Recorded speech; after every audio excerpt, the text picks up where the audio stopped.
Welcome back to Let's Play Darkest Dungeon. I'm your host, Timepants, and today we're headed back to the Cove for what I hope will be the second to last time.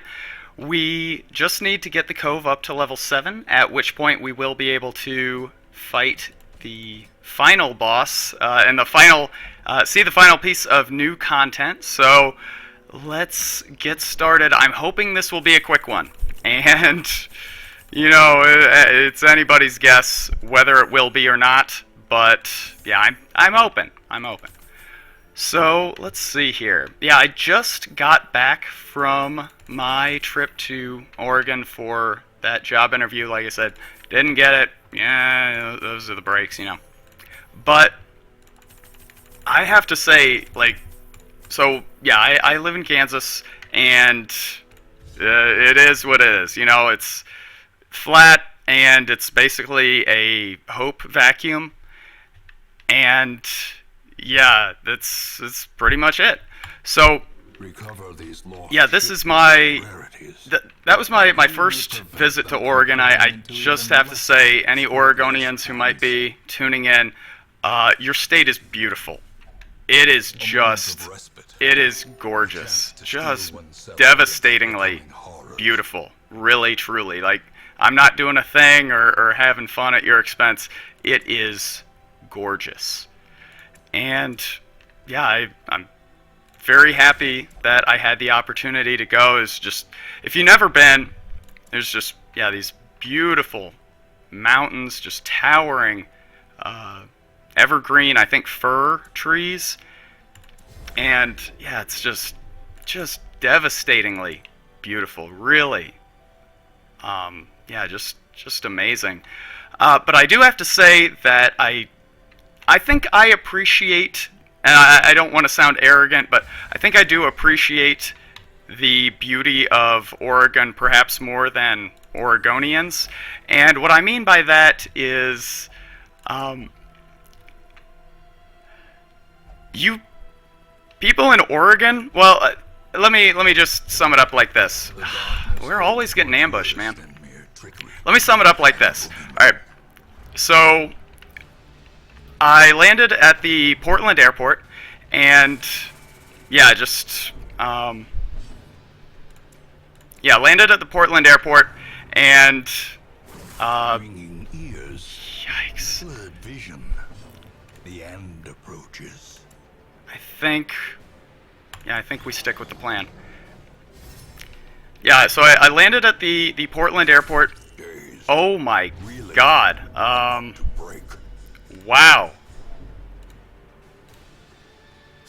Survival is a tenuous proposition. In this I am speechless. And yeah, we can't retreat. So, we're in bad shape. No doubt about that. I'm not even really sure where to proceed from here.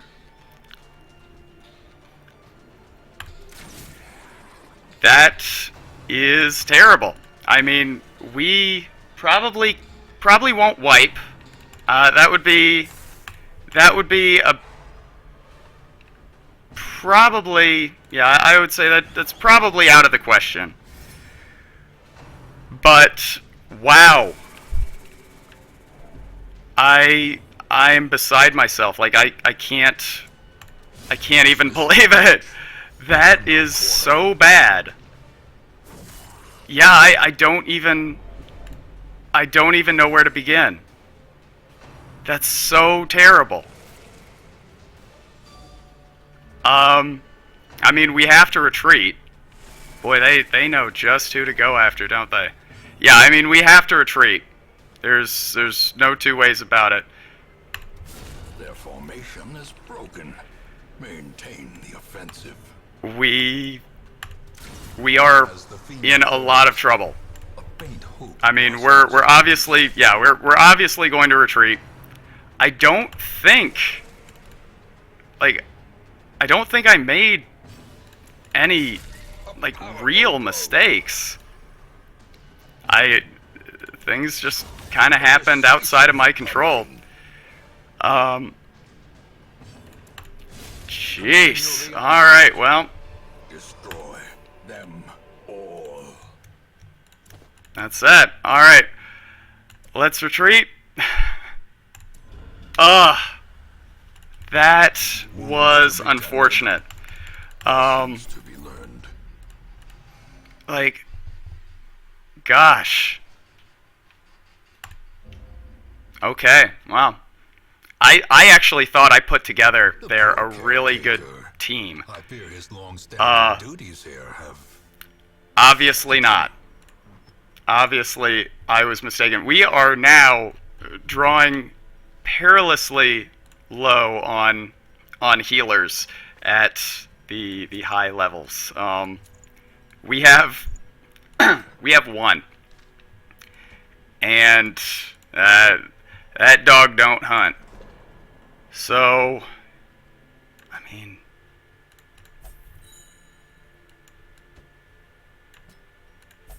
woof. All right. All right. Bear with me here. I need to get I need to get every kind of collect myself and figure out who it is we're going to be running next time. What do you think? Good?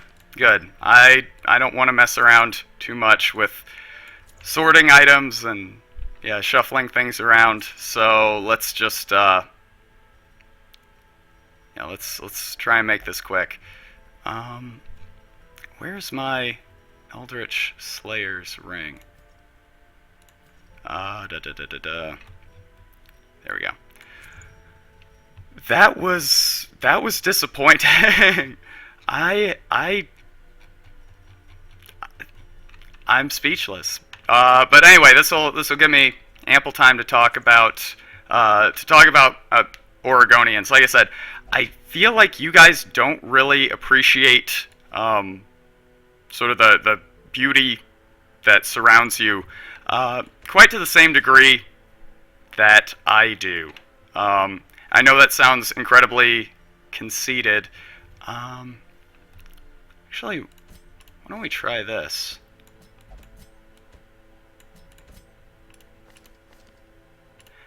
Because what do I mean? What do I mean by that?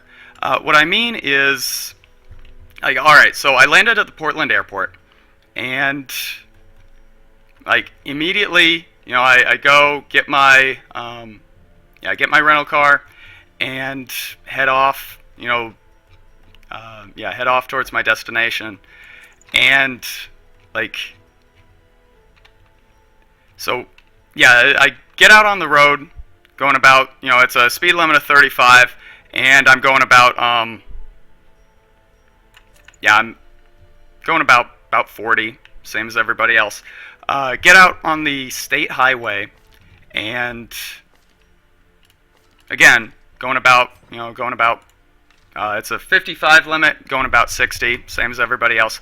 And then I get on the interstate, and like the attitude of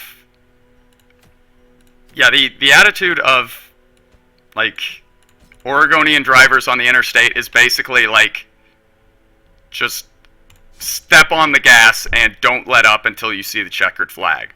Like, I got up to 70, and I was just, everybody was blasting by. Get up to like, so I step on it, because rule number 1 of driving is, of course, don't impede the flow of traffic. If you're going for your driver's license, write that down. It will come back later. But yeah, don't impede the flow of traffic. All right, fine. So 75, I am still getting burned by every car on the road. So I'm thinking, it can't be 80, right? Like, so again, I accelerate up to 80, and I am still the slowest car on the road. Like, by a wide margin. Like, every single person in Oregon drives like 85 on the interstate. And when I told my friend about this, he said, that is the most Kansas thing I have ever heard you say. And that hurt twice as much, knowing that, the person who said it came from rural Missouri. Like, Midwest jokes, I love them. But seriously, like, I could not believe how, yeah, just how fast everybody in Oregon drives. Like, that's crazy to me. Let's see, how do we want to do this? Back row is going to be a little tricky.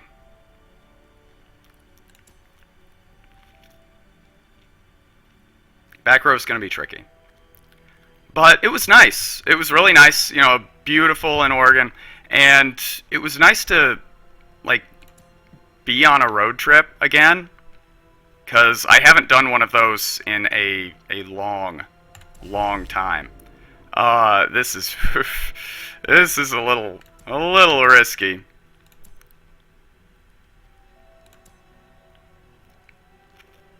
Yeah. Yeah, I haven't done a road trip in a really long time, honestly. Please, not another ambush. Please. Good grief. Must. Ooh. Ooh, ooh, ooh, ooh, ooh. Okay. This is not ideal.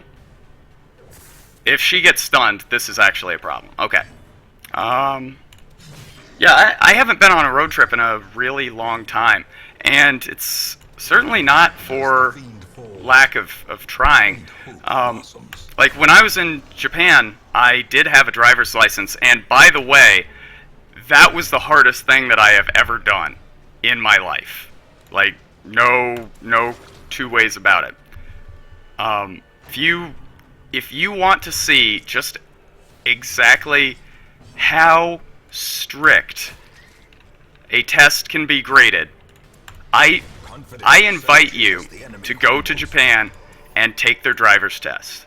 Like, I took my driver's test there. I took it, like, okay, I failed the test 5 times.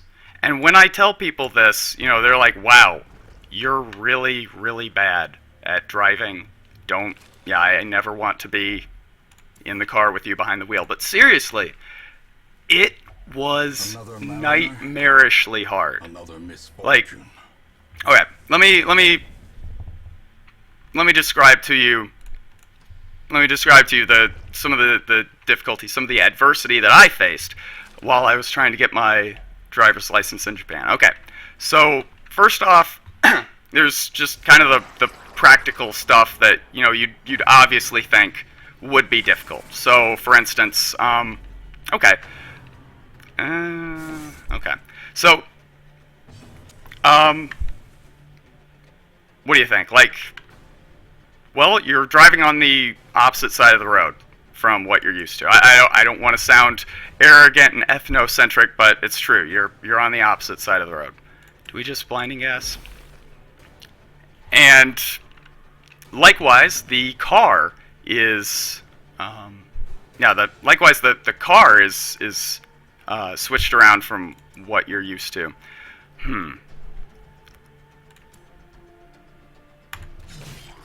And not only that, on the, well, none of that worked out very well. But yeah, on top of that, the, like, windshield wiper and the light for the, and yeah, the light for the,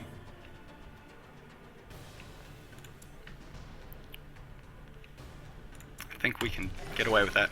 Yeah, the headlights and windshield wipers, those are switched around on the console as well. So, you know, there's all of these little things that kind of add up to make, to just tack on a little extra measure of difficulty.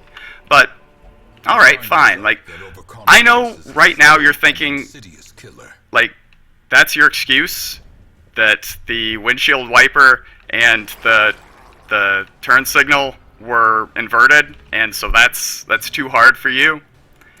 Like, I at the point that I took the driver's test, I had been driving for half of my life. And press this advantage. That's like 16, yeah, that's like 16 years of built up muscle memory that you have to unlearn immediately, you know? So what inevitably ends up happening is, you're driving along, you're in a groove, and you're thinking, hey, everything's great, this is going really well. And then you have to make a turn, and all of a sudden, and yeah, you're the idiot. It will happen. I promise it will happen.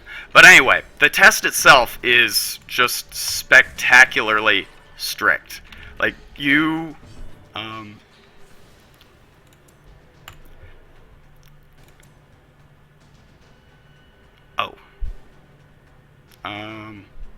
well, we'll try it. Yeah, the test itself is amazingly strict. Like, you are, yeah, you're given, Brought low and driven into the mud. you're given a certain number of points to start out with, and every mistake that you make deducts points. There are minor mistakes that are I think, 3-point deduction. There are major mistakes that are like a 10. No, it must be 5-point deduction, and then 10, and then, yeah, finally, there's just instant fail. I'm not sure if it's just instant fail or if it just deducts an amount of points that is equivalent to failure, but basically you can make like 3 minor mistakes. No, I think it's 2 minor mistakes, 1 major mistake, yeah, 2 minor mistakes or 1 major mistake. And then, of course, a run-ender is just a run-ender.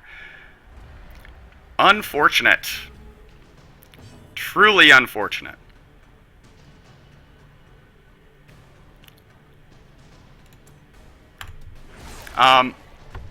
So, yeah, all of these mistakes will add up like much quicker than you think. Yeah, you're almost guaranteed to fail like on the first time. And I was there with a big group of people, and maybe I met a few people that were taking the test for like the 3rd time, 4th time. I took the test with one person who had failed 10 times, and she actually failed again the day that I was there. And yeah, that is really bad, right? But she seemed to have a good grip on everything. She seemed to know what was going on. It was just that, yeah, the test is unbelievably strict, and yeah, she just never quite never quite was able to get it. But yeah, let me go on. So, like, there were a few times that I failed the test, and I was just like, well, Trifling victory. it's all right. It happened. That one's on me. My bad. And so, I didn't take it too hard or anything like that. But like the 3rd time that I took the test, or the 3rd time I failed, I should say, I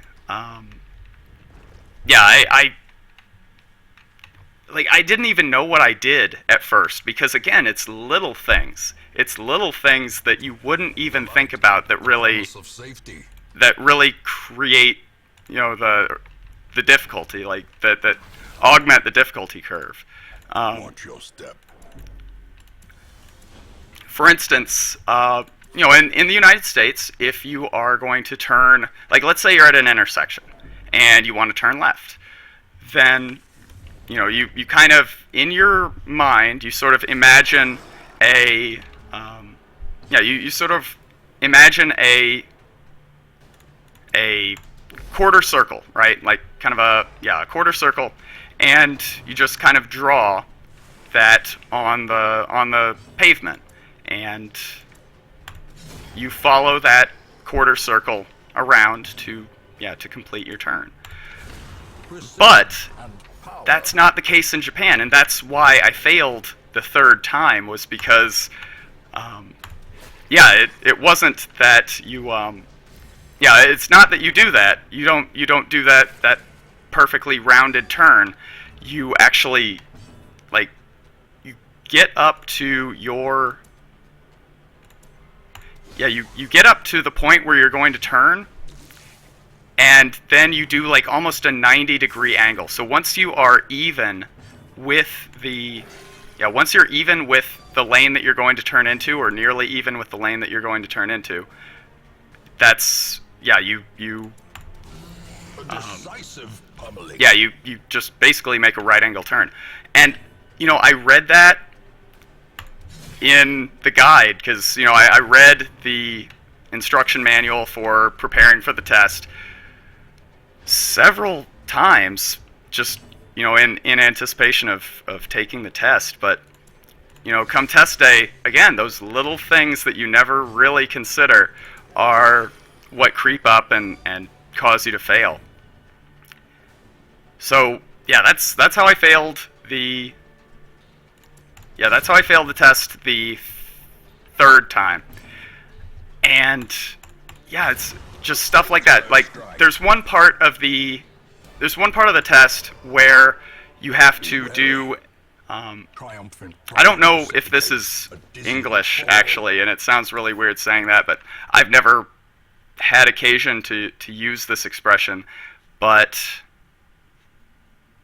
let's go ahead and use it. I've never had occasion to use this expression, but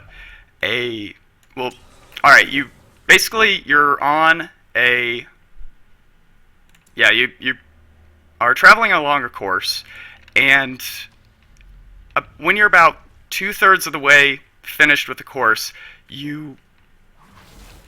that's annoying. That's really annoying. Ambushed by foul invention. That's really annoying.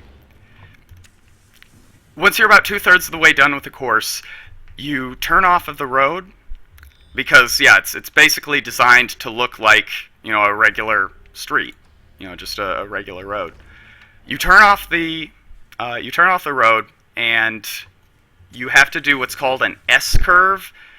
I'm sure you can, if you've never seen it before, you can at least envision. But this is a tiny S-curve. Like, the full length of it is probably about 35 feet, maybe a little bit more.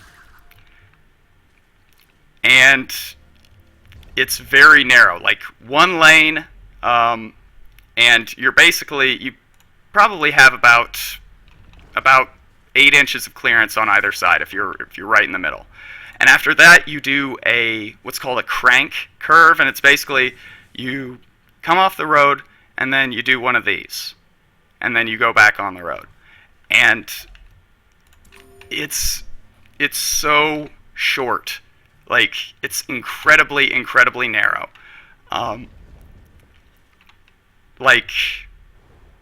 Again, you only have about 12 inches of clearance on either side if you're driving perfectly down the middle.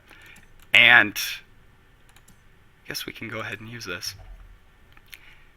And on top of that, on top of that, like, there's only about maybe 12 feet or so in between each turn, like in between each step of the turn, right? So not only are you trying to complete this turn in a very narrow street, but you also have to you also have to turn really, really sharply. The car that they give you doesn't have like power steering or anything like that, so you have you have a very you have a very limited area in which you can actually operate. And again, this doesn't sound too bad, but if you if you jump the curb, that is considered a major infraction.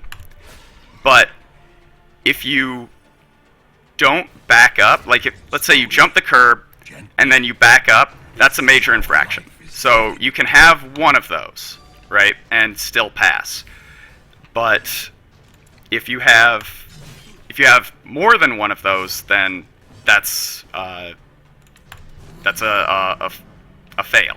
You know, if you have a major infraction plus, you know, like anything else, then you fail outright. But more than that, once you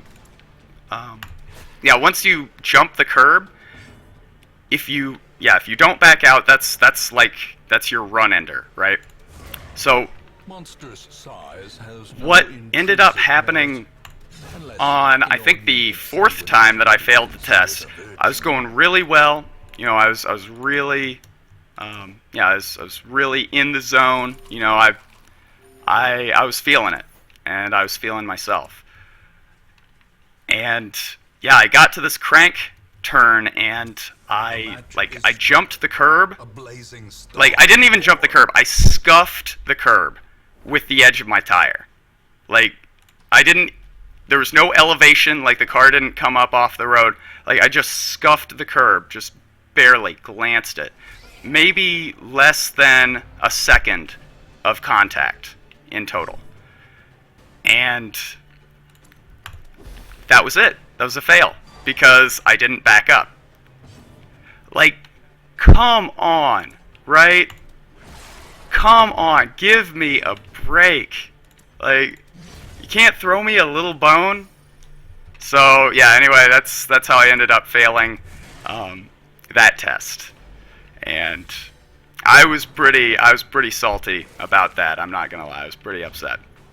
But you know, I guess my own fault, right? I was the one who clipped the curb.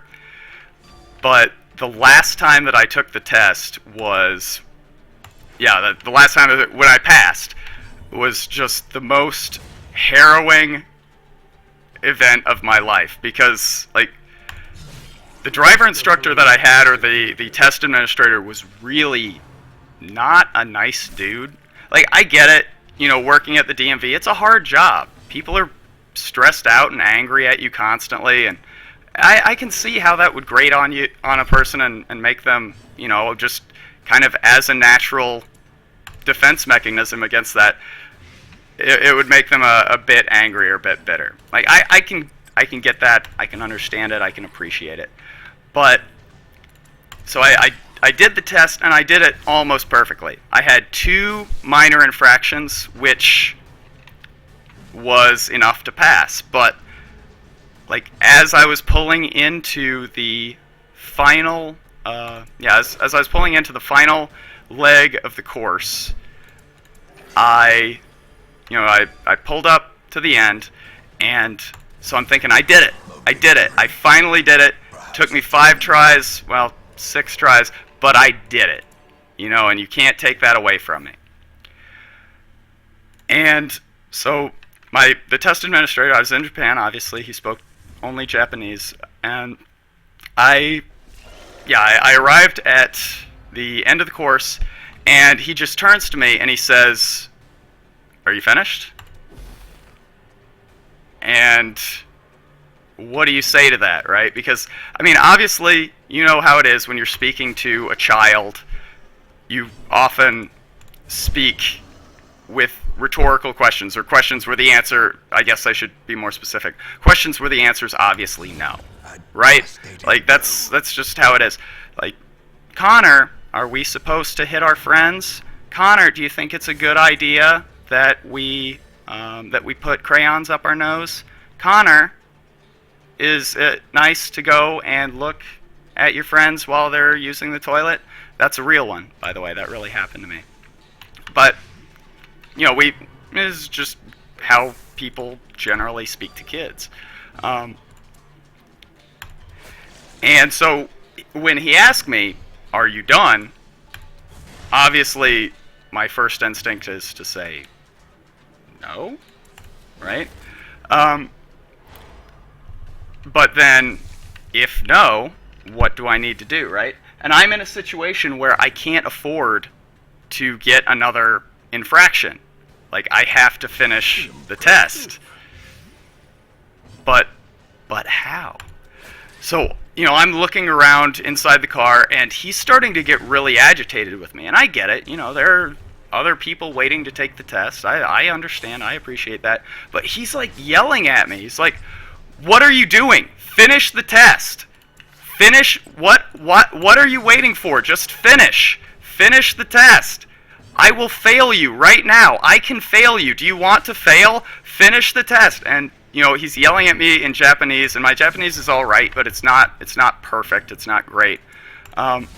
So I'm just trying to figure out what am I supposed to do? How do I finish the test? And so finally, he's yelling at me. He's agitated. I'm really nervous. I'm freaking out because I don't want to fail because I've come this far. So I just kind of say goodbye, and I get out of the car and kind of shuffle away, and wave at him as I leave, because obviously that's really going to ingratiate me to this person who hates his job and is really mad at me. So yeah, what do you do? Well, I walked away, and my wife is like, "So did you pass the test?" And I was just like, "I don't know." So I'm waiting there for like an hour and a half until finally somebody with the DMV comes up to me and says, "Are you?" and asks my name. I said, "Yes." And he said, "Well, you kind of passed the test, but do you know what what you did wrong?" I was like, "No." He's like, "Oh, you needed to check your mirrors, make sure that it was okay to get out." It's like, what? That's it? So anyway, that was the hardest thing that I've ever done. And so I technically passed and got my license and used it once and spent hundreds of dollars on that whole process. But I did it. So they can't take it away from me. That's mine. So that's my DMV story.